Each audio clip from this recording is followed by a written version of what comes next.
가기사는 증시 깍두기. 안녕하세요. 증시 나침반 한지원입니다.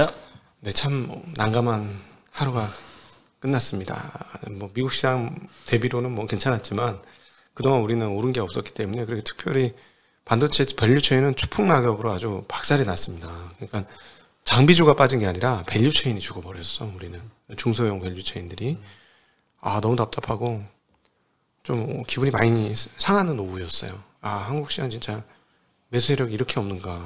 네. 어제 사실 ASML이 16% 빠졌잖아요. 네. 아니 조금 너무하다는 생각도 드는데 그 미국 시장에서 이제 반도체주들 엄청 빠졌잖아요. 네. 엔비디아도 뭐 4% 가까이 빠지고 다른 것도 막 뭐 10% 가까이 빠진 것들 많은데 차트 보니까 빠진 것 같지도 않더라고요. 위에서 찔끔 내려왔더라고요. 사상 최고치에서. 그래서 많이 오른 거 감안하면 엔비디아 같은 거는 뭐 빠진 것도 아니다. 한 4% 빠진 건 그런 생각이 드는데 우리나라는 오른 게 없는데 여기서 추가로 빠지면 좀 너무하다는 생각이 들어요. 그러니까 PR 배수가 40배, 50배에서 놀던 놈들이 40배, 48배에서 44배로 떨어졌어. 그러니까 뭐 그거는 뭐 더 떨어질 수도 있고 그냥 뭐 그래도 오른 게 많으니까. 심지어 저는 지금 퍼 1을 향해 가는 주식이 있어요. 저는 미치겠어 지금. 야 이거 아니 작년도 영업이익이 반밖에 안 돼 주가가. 내년도 이익이 박살낼 걸 반영을 했나 보죠. 그러니까 이익이 안 좋아지는 건 알겠는데 뭐 그런 주식이 안 된다는 것도 알겠는데 그래도 이건 좀 너무하잖아. 퍼 1을 향해 가면 이건 좀 아니지 않나? 좀 아무리 힘들어도 아니 퍼가 3을 가는 거는 오케이 괜찮아. 왜냐면 내년도에 다시 퍼가 5로 올라갈 걸로 예상해서. 근데 이거는 좀 그냥 한국이 지금 이 지경이에요 지금. 네. 많이 좋지 않습니다. 네, 그래도 많이 힘드시겠지만 힘내시라고 저희도 이렇다 하는 말씀 드리려고 드린 겁니다. 네, 오늘 코스피가 0.9% 하락, 코스닥은 1%, 나란히 1% 가까이 하락을 했습니다. 외국인이 엄청 팔았어요. 코스피에서 한 6,600억 매도했고 코스닥에서 1,400억 매도했습니다. 외국인이 삼성전자를 2,700억 순매도했습니다. 네.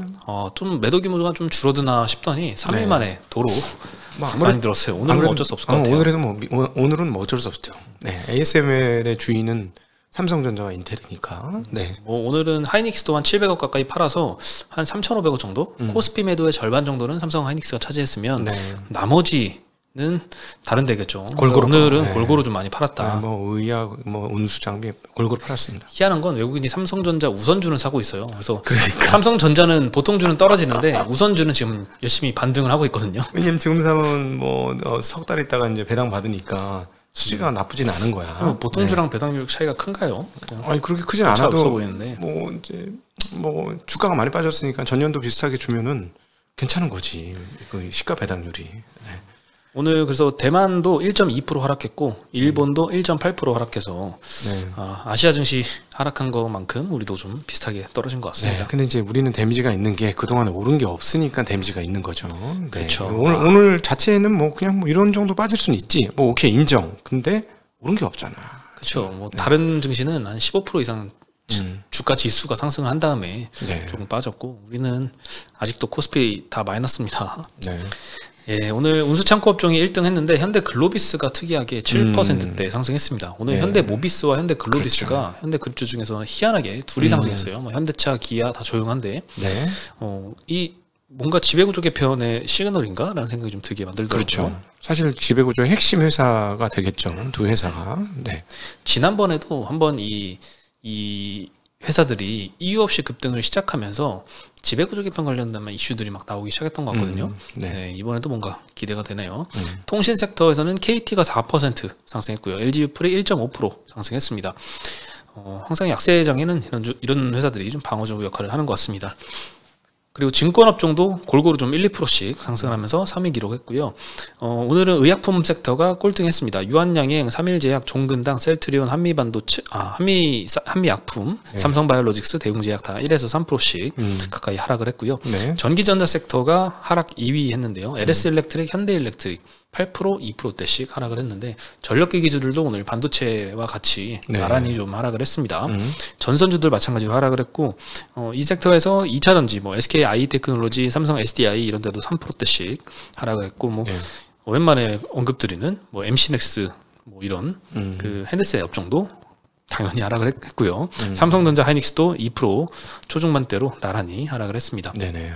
2%대면 그나마 선방한 것 같아요. 네, 그렇죠. 삼성전자 하이닉스가 그렇게 빠졌으니까 대표주들도 그렇게 빠졌으니까요. 네, 그리고 섬유유복 섹터에서는 한세 예스24홀딩스가 어제에 이어서 오늘도 9% 급락을 했습니다. 네, 한강 그 노벨상 수혜주로 많이 급등했다가 확 내려가고 있습니다. 아직도 한강 그 작가 작품은 예약 중이에요. 예약 중. 그렇죠. 배송이 아직 안 되고 있어요. 오늘 한번 열어봤더니 어떤가 궁금해서 이제 제가 안 본 책들이 어떤 게 있는지 한번 리스트를 한번 보려고 했더니 다 예약 판매. 네. 열심히 지금 파주 출판단지에서 열심히 네. 찍어내고 있다고 합니다. 화학 섹터에서도 2차전 지주들이 오늘은 골고루 좀 하락을 했습니다. 뭐 율촌화학, 코스모화학, SK이노베이션, 금양 뭐 이런 회사들 좀 나란히 하락을 했고요. 네. ASML 이슈를 먼저 말씀드려야 될 것 같아요. 아침에도 말씀을 해주셨지만 이거는 오늘 장에 좀 가장 영향을 좀 많이 끼쳤던 이슈였던 것 같습니다. 3분기 실적은 사실 예상치를 상회를 했는데 가이던스가 참 좋지 않았고 그렇죠. 그 중에 하나 가장 좀 눈에 띄었던 게 요 부킹 예약된 수주 금액입니다. 선주문건. 예, 26억 달러 3분기에 유로. 26억 유로 나왔거든요. 26억 유로. 네. 그 2분기 대비해서 한 반토막 났어요. 네. 근데 3분기에도 사실 예상치는 2분기 정도만큼 할 거다 이렇게 예상이 형성이 돼 있었는데 그 한 54억 유로 정도 추정을 했거든요. 근데 그거에 반밖에 못 해가지고 상당한 쇼크가 여기서 발생을 했습니다. 네. 25년도 매출 전망치는 300억 유로에서 350억 유로 예상을 했는데 예상하던 밴드의 거의 하단 수준이었고 그래서 골고루 반도체주 하락에 영향을 좀 끼쳤던 것 같은데 일단 맥커리에서 ASM에 관련된 코멘트를 했었는데 여기서 정리를 좀 잘 해줘서 보여드리면요. 일단 25년 전망이 굉장히 안 좋아서 빠진 거잖아요. 이 주요 요인들을 보면은 레거시 디램 낸드의 캐펙스 투자가 부진한 거 그리고 저건 중국이죠. 중국도 영향도 있는데 일단 그리고 두 번째로는 인텔의 캐펙스 컷이 있었다. 그리고 삼성의 선단 공정 수율 이슈가 있었다. 이런 요인들이 이제 부킹의 지연으로 이어졌다라고 분석을 했고 추가로 중국의 이 성숙 공정 투자가 감소하는 것. 미국 규제 때문에 올해 많이 했는데 그게 내년도면 좀 정상화될 걸로 보고 있습니다. 그리고 IT 수요의 회복이 상당히 좀 지연되고 있는 것. 이런 것들을 영향으로 좀 거론을 하면서 전반적으로 반도체주 다 하락을 야기를 했었습니다.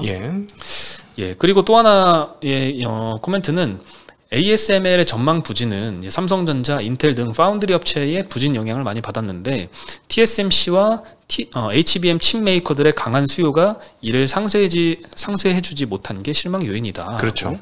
언급을 해서 뭐 요 정도를 뭐 하이닉스나 이런 데가 빠진 이유로 설명을 할 수밖에 없을 것 같아요. 사실. 네, 그럼요. 하이닉스가 빠질 이유는 없었는데 저거를 커버해줄 정도로 HBM에 대한 게 그렇게 잘 나가지 못했나? 라는 생각을 좀 하게 만들면서 기본적으로 수량의 차이가 있잖아요. 그렇죠. D램 전체 저거는 이제 D램 전체 시장, 메모리로 따지면 D램 전체 시장과 CPU 시장 전체에 대한 이야기고 HBM은 AI 가속기의 한 축이잖아요. 네. 그러니까 그게 D램 전체 시장하고 규모 차이가 당연히 있을 수밖에 없는데 ASML의 현재 부킹이 떨어지는 이유는 예를 들어서 그 AI 가속기 시장에서의 주문이 떨어진 건 아니죠. 그쪽은 주문이 안 떨어졌겠죠. 근데 나머지가 주문이 떨어졌으니까 총량 기준으로 주문이 떨어지는 거죠. 그렇죠. 그리고 제일 핵심은 물량으로 따지면 중국의 하락입니다. 중국의 하락폭이 너무 커요. 그러니까 중국의 부킹 수준이 반토막 이상 난 거니까 47%에서 전체 매출 비중에서 20%로 떨어지는 거니까 그 부분이 가장 크다 이렇게 보면 되겠습니다. 네, 그리고 삼성증권에서는 좀 더 이제 영향에 대해서 코멘트를 좀 해줬는데 일단 원인에 대해서는 비슷하게 진단했습니다. 중국이 미국 제재를 대비해서 주문 폭주가 이어졌었는데 내년에는 이게 좀 정상화되면서 다시 줄어들 것이라는 예상이다. 그리고 D램에서 EUV 의존도가 줄고 있다. 확실히 EUV 적용을 하려고 했는데 일반 D램에서도 잘 안 되는 것 같아요. 네, 그래서 이제 삼성과 인텔의 파운드리 투자가 좀 부진한 영향이다. 이거는 삼성이 이제 선단 공정도 미국에다가 막 조 단위로 때려박아서 테일러 팹 짓고 했는데 이것도 투자 다 중단했었잖아요. 그러면서 이 ASML 같은 이제 장비 발주도 많이 줄어들었던 것 같습니다. 이렇게 반도체 캐펙스가 축소된다라는 의미인데 이 영향은 어떻게 될까? 이 메모리 공급 과잉 리스크가 오히려 줄어들 것이다라고 전망을 했습니다. 이렇게 뭐 삼성, 인텔에서 투자 줄이고 일반 D램에서도 투자가 줄어들면 한간에서 또 이야기가 나왔던 내년도 메모리 공급 과잉이 조금 그래도 완화가 될 만한 이슈 아닐까 이런 언급을 또 했고요. 수급 관점에서는 긍정적인 변화가 될 것이다라고 오히려 긍정적으로 전망을 했습니다. 26년은 확실하죠. 이거 장비 지금 사면 25년도 라인 깔 거 아니야. 네. 그죠? 이거 만드는데 몇 개월 걸릴 거고, 장비 만들어서 그 다음에 설치하는데 25년에 설치할 거고, 25년도 중반쯤에 설비 가동 본격화되면 결국은 공급량은 25년도 후반부부터 26년도에 걸쳐서 진행이 될 건데, 지금 그걸 안 하는 거니까 25년도 후반과 26년도 레거시 쪽에서의 공급 증가는 없는 거지. 이 라인을 못 가는 거니까. 근데 저는 개인적으로 이 뉴스를 보면서 하나 진짜 궁금한 게 하나 있어요. 진짜. 근데 이건 담당자밖에 모를 것 같아. EUV 공정이 진척이 되고 나서 삼성전자에 이상하게 완성도가 떨어지는 시계열하고 동일하거든요. EUV를 많이 장비를 들여놓고 나서 삼성이 뭔가 안 풀리는 시점하고 되게 시점이 유사합니다. 상관이 있을까요? 그렇지. 왜냐하면 EUV 지금 어제 뭐 펠리클 얘기도 나왔습니다만은 EUV가 기존의 DUV하고 전혀 다른 장비를 갖고 온 거잖아요. 그러니까 쉽게 얘기하면은 회칼을 얇은 거 쓰다가 두꺼운 걸 쓴 거야. 예를 들자면 아니 짧은 걸 쓰다가 긴 걸 쓴 거야. 적응이 안 될 수도 있지 않습니까?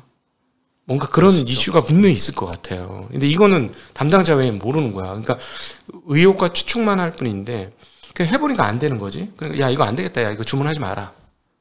그렇게 갔을 수 있다는 거죠. 예. 그 부분은 분명히 있을 것 같아요. 주문하지 않은 거니까 실제로. 근데 지금 EUV 공정 들여오고 나서 파운드리 영역도 그렇고 메모리 영역도 그렇고 뭔가 좋은 게 나온 게 없는 것 같다는 느낌이 자꾸 드는 거예요. 겹치니까 일단은 상황이. 그래서 이게 지금 그것과 연관돼서 삼성전자 최근에 어려운 점과 연관이 있는 걸까? 되게 의욕적으로 EUV 장비를 들여왔잖아요, 삼성이. 어떤 식으로든지 확보하려고 했고. 근데 그 확보한 다음에 결과 좋은 게 하나도 없거든, 지금. 좀 거기가 어떻게 돌아가는지 너무 궁금해요. 네. 그래서 오늘 사실 그 글로벌 장비사들은 다 같이 ASML처럼 급락을 했습니다. 폭락했죠. 네. 다 10%대 막 두 자릿수로 다 하락을 했어요. 프라이드 머티리얼즈, 램리서치, KLA, 비셈이 다 막 11%, 12%씩 다 급하게 하락을 했는데 요건 이해가 가요. 전방업체들에서 투자를 많이 줄이니까 장비 많이 살 거 조금 사게 되니까 장비사들은 떨어지는 거 이해가 됩니다. 근데 어저께 필라델피아 반도체 지수가 5%대 하락을 했잖아요. 엔비디아가 4.7% 하락했고 뭐 AMD, ARM, TSMC, 브로드컴, 마이크론, 인텔 뭐 다 같이 막 3에서 5% 사이로 많이 떨어졌는데 이 이슈는 사실 그냥 반도체 그 장비주들이 너무 글로벌 업체인데 너무 많이 떨어지니까 투심 악화 영향을 좀 같이 받은 게 아닌가라는 생각도 드는데 엔비디아의 미국 정부가 이제 AI 칩 수출을 제한 검토한다 이런 소식도 좀 영향을 끼쳤던 것 같아요.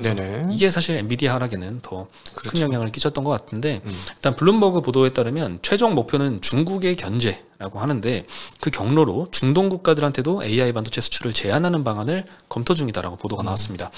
중국을 통해서 이제 최종적으로 중동으로 수출을 한 것도 나중에 결국에는 중국으로 넘어가지 않을까 이런 우려를 하는 것 같아요. 그렇죠. 중고로 살 수도 있고 일부러 거기 총판에 거기다 팔 수도 있는 거고. 네, 예전에도 한번 그랬던 경험이 있어서 이거까지 좀 차단을 하려는 것 같고 그래서 중동의 특정 국가들한테 수출 허가 상한을 설정을 하는 방식들이 지금 논의가 되기 시작을 했다고 합니다. 이것도 뭐 논의가 본격화된 건 아니고 그래서 당장 뭔가 확정적인 정책이 나오지는 않을 것 같아요, 단기적으로.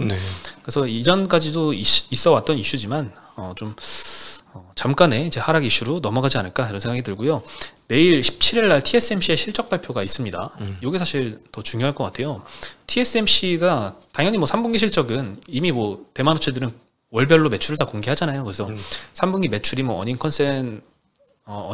컨센을 상회했다 이런 거는 뭐 뻔한 다 알고 있는 결론일 텐데 다만 이제 가이던스에 대해서 이번에 ASML처럼 상당히 좀 보수적으로 이야기를 할 것인지 만약에 그러면 AI주들도 훨씬 더 이제 하락폭이 커질 거고 그와 반면에 최근에 이제 젠슨 왕의 이야기처럼 AI 가속기에 대한 수요가 엄청나다라는 식으로 좋게 전망을 한다면 조금 이번에 반도체 전반의 하락에 대한 분위기가 조금 달라질 수도 있을 것 같습니다. 그래서 내일 대만은 뭐 우리랑 시간대가 비슷하니까 내일 발표를 할 것 같습니다. 저는 개인적으로 ASML 지금 부킹 적어진 건 TSMC 입장에 되게 유리한 뉴스다라고 봐요.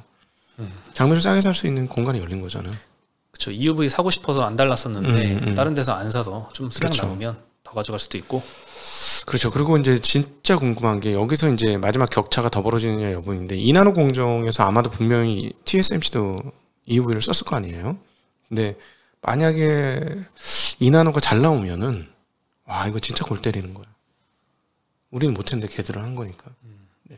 지금은 이제 뭐 패키징 때문에 그렇다. 3나노에서는 그렇게 표현을 하는데 만약에 2나노 공정에서 TSMC 작품이 잘 나오고 우리는 못했다 이러면은 EUV도 잘 사용하네 이렇게 되는 거라서. 근데 만약에 얘네는 가장 늦게 지금 EUV를 사용하고 있거든요, TSMC가. 얘네도 만약에 2나노 공정에 뻐걱거리면서 잘 안 된다면 EUV 자체가 되게 어려운 공정이다라고 볼 수 있으면서 그렇게 되면 ASML이 굉장한 타격을 입을 수도 있겠죠. 예. 그럴 수 있겠습니다. 네. 네. 그리고 전력기기도 오늘 다 같이 조정받았는데 뭐 LS 일렉트릭, 재룡전기, 현대일렉트릭 다 같이 좀 하락을 했어요. 근데 효성중공업만 오늘 한 1%대 상승을 했습니다. LS증권에서는 이 전력기기 빅3 업체 중에 유일하게 효성중공업이 강한 상저하고 실적을 좀 기록을 할 것이다라고 전망을 했고 3분기 영업이익은 1,085억 제시를 해서 컨센서스가 950억인데 여기서 한 100억 더 나올 거다라고 컨센 상회 전망을 했고요. 1분기 한 500억대, 2분기 600억대 나오다가 3분기에 1,000억대로 확 이렇게 상저하고 흐름은 맞는 것 같습니다. 네. 안 그래도 지금 효성중공업이 유난히 상반기 실적이 컨센 대비 하회를 많이 해서 네. 다른 회사를 조정받을 때보다 훨씬 더 주가가 많이 빠졌는데 9월달 10월달은 굉장히 강하게 반등을 하고 있습니다. 이것도 하반기 실적에 대한 기대 때문이다라고 언급을 하고 있고요. 그리고 노보노디스크의 위고비가 최근에 국내 출시했습니다. 어제부터 출시를 해서 이제 판매 사이트가 뭐 다운되고 막 이런 문의가 폭발 중이라고 하는데 15일부터 이제 병의원, 뭐 약국 대상으로 위고비 주문을 받기 시작했다고 합니다. 요거는 주 일주일에 한 번만 주사 맞으면 되는 거고 네. 1개월 동안 투약하는 분이 도매가 37만 원, 소비자가는 아마 80만 원이 넘을 거라고 해요. 2018년도에 이제 노보노디스크의 싹센다라는 제품이 국내에 출시됐었는데 요거는 매일 맞는 거예요. 그리고 56주 기준으로 7.5% 체중 감량 효과가 있는데 위고비는 매일 안 맞아도 되고 일주일에 한 번만 맞으면 되는데 평균 68주 기준 15% 가까이 감량 효과가 있다고 하니까 더 조금만 맞고 효과는 좀 더 크고 해서 확실히 수요가 좀 많이 많이 이렇게 늘어난 것 같습니다. 아니 저 돈이면 헬스클럽 몇 번을 끊는 돈인데 헬스클럽 다니는 게 낫잖아. 헬스클럽 다니는 게 난데 요즘 이렇게 쉽게 해결하려고 하는 그게 있잖아요. 그리고 헬스를 우리가 안 해본 게 아니잖아요. 이때까지 뭐 한 5, 6년 헬스 했는데 네. 뭐 효과를 봤나 생각해보면 이게 간단하게 그냥 80만 원 들여가지고 네. 이렇게 열심히 먹으면 될 것 같다. 헬스클럽에서 살면 바뀌어. 훨씬 더 긴 시간 해야 돼. 생각보다 운동을 많이 해야지 살이 빠지더라고요. 그거 한 500칼로리, 1000칼로리 태우려면 생각보다 엄청나게 길게 해야 되더만. 그리고 사실 어떻게 생각해보면 헬스비에 80만 원 들여서 1년 열심히 다녀가지고 살 뺄 수도 있고 위고비 80만 원짜리 먹고 이렇게 뺄 수도 있는데 시간을 세이브하는 걸 수도 있잖아요. 헬스장 가고 거기서 운동하는 시간 이런 거 세이브하고 물론 네. 이제 살 빼고 이제 그 빠진 살 이게 날씬한 몸매가 지속되는 거는 당연히 헬스가 훨씬 더 유리하겠지만 네. 뭐 시간을 절약하는 측면도 좀 긍정적인 면은 아닐까 생각이 듭니다. 네. 저는 개인적으로 이렇게 살 빼는 건 좀 엄청 별로인 것 같은데 그렇습니다. 근데 문제가 내가 해보니까 한 500kcal 사용하잖아요. 배가 엄청 고파. 더 먹어. 그게 문제야. 그게 문제다. 그게 참 어려운 과정이더라고요. 네. 맞아요. 근데 이것도 의사들 이야기 들어보면 주사 맞고 식욕이 줄어서 확실히 예전보다는 좀 덜 먹게 된다고 해요. 근데 약 끊으면 도로 많이 먹게 돼서 살 다시 돌아온다고 해요. 그럼요. 네. 스스로 자체 능력을 키우는 게 더 좋긴 한 것 같습니다. 자체 체력을. 네. 요즘에 그리고 또 식품 관련해서는 좋은 것들이 많이 나왔잖아요. 일단 콜라 같은 것도 설탕 엄청 들어있어서 살 많이 찌는데 제로 콜라가 나왔죠. 네. 그리고 이제 요즘엔 그것도 아세요? 치킨도 제로 슈거가 나왔어요. 제로 슈거 치킨. 치킨에도 설탕 뿌렸어? 그 액상 과당 그런 거 많이 들어가잖아요. 그것도 대체 감미료로 해가지고 네. 만든다고 해요. 그래서 예전보다는 조금 더 좋은 세상이 좀 펼쳐지고 있는 것 같습니다. 네. 저도 뭐 탕수육 막 엄청 먹어도 살 안 찌는 그런 세상이 빨리 왔으면 좋겠네요. 네. 이거는 이제 힘들 때 부스팅으로 하는 건 좋은 것 같아. 이게 여기서 조금만 더 하면 되는데 할 때 착 도와주는 거 있잖아. 근데 하여튼 뭐 저는 운동을 하겠습니다. 예. 하여튼 80만 원도 위고비 엄청 비싼 것 같아요. 돈 많이 벌 것 같습니다. 제약사들. 네.